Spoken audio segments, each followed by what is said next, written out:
大家好，我是武艺张鹏。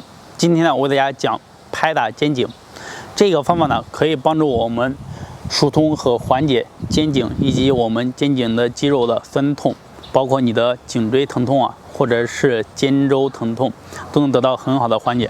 尤其是背部呢，也可以。下面呢，我为大家先做一下示范。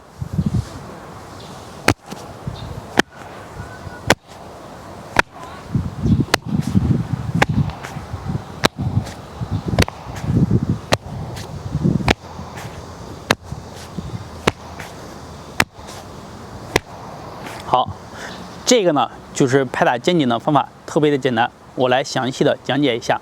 首先呢，我们坐在这里，也可以站在这里，当然是更好的。站好了以后呢，把手，比如我们的右手，先拍打左边的肩颈，好，这样去拍过来。同时呢，看一下我们的左手向后背过来以后呢，拍打到我们右侧的肩胛骨，就是肩胛骨的内侧一点，好，正好。好，大家可以看到啊，好。示范一下啊，一，好，二，同时换出来，左手呢拍打右边的肩颈，好，拍过来，手呢拍打左边肩胛骨这个位置啊，好，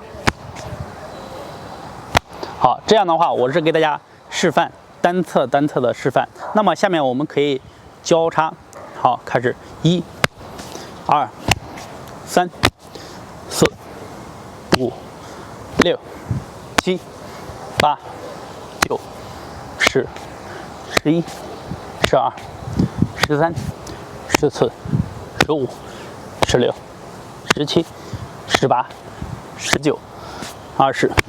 好，这样的话，我们交叉做的时候呢，你的手活动的时候呢，你的肩关节也得到很好的活动，同时呢，你脖子这些颈椎这些关节呢，也会得到很好的活动。我们一般情况下，这个动作拍完了以后呢，整个后背包括我们的肩颈都特别的舒服。